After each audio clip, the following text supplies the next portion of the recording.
All right, so my name's Marcus Trice, and this is FTT 2106379, Customizing and Woodworking.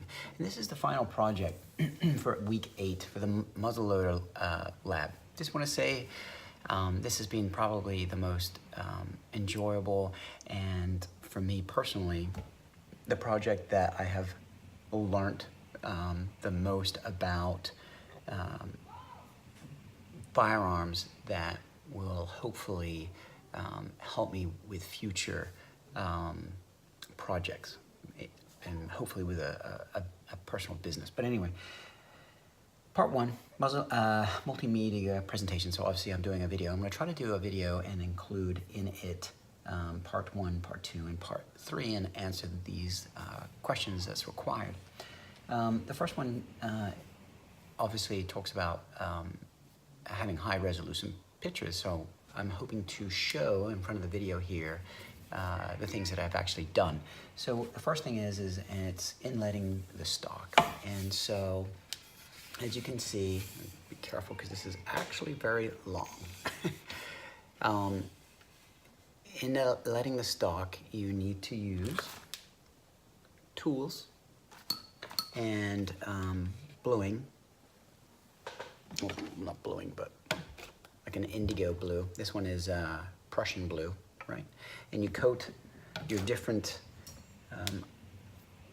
components with the blue, put it in, make, you will leave marks from where there are high spots, and then you will use the tools again to remove that.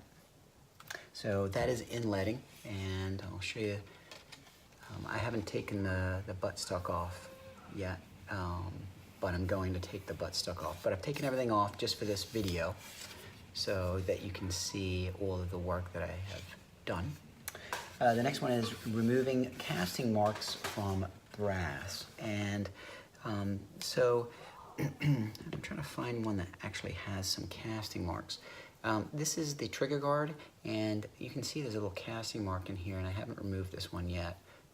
And I'm going to take a file, run it in and out of here, and then sand it, and progressively go up higher in sandpaper to not polish, but give it a satin finish. So that is removing the different cast marks on the actual brass. And it says inlet the butt plate and toe end. So I did do that. I inletted the toe plate. Toe plate here is inletted, right? And then here is the actual butt plate, and it's been inletted. And basically, you're following that same procedure with the Prussian blue, marking the stock, looking for the high points and the lowest points, and then you're going to remove that with the tool, and then you're going to push it in and find the high spots to see what you still need to remove. And then it's talking about inletting the trigger assembly, and so that was very difficult actually because you really needed to take away from both sides, one here and here, in order to get that. Well, this is the trigger guard, but the trigger. Make sure I got that right. Yeah, the inlet, the trigger assembly. So you have here. Here's the trigger assembly, and that was what was difficult, getting it actually in here to fit correctly, because down in here it seemed like it was there was a huge high spot, but then once you get it in there, you measure it up, and then it's in, and then some screws go here and here. The next one is install thimble, barrel tenons, front thimble, trigger assembly, and trigger guard. So the trigger guard, and I'm going to put this all back together for the end of the video. Make sure I got it going the right way here. All right, so this is the trigger guard, and I did do some inletting and filing and a little bit of polishing, but I'm going to polish the brass one more time, and I got that in there. The thimble, excuse me, let's see, front thimble, that's the nose cap, but the front thimble here would go into here, and I did quite a, got the fit in there. You can see, looks pretty good actually. And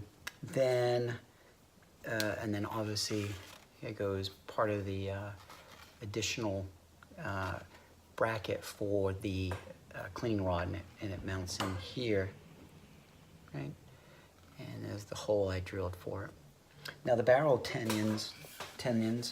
Now I've done a video of all of this, so it's there is a record of it, but here are the tenons. This is the hole, and it was a little off a little bit right there. And then here's another one. This one's actually low. I had a hard time lining them up, but it actually holds the barrel pretty well. And you slide. Here's the holes. I did have a boo-boo, and I'm going to fill it. And the barrel sits in here, and then the pins go across. Got the one down here. Okay. And then shaping the stock. So shaping the stock, I used a file to shape it on the top, on the comb, and on the bottom here, and to match up the brass with the wood, with the inletting I did. Okay. I actually enjoyed it. It was very therapeutic.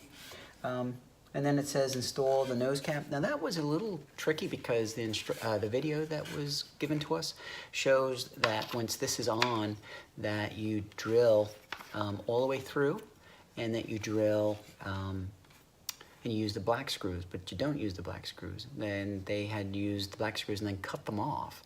But putting in countersinking them and then putting them in, and then I got all the castings off. Okay, and then let's see what else we have. Sand the stock with 180 grit. I actually had quite a lot of different grits, all the way up to 320 and 400, and so it is smooth.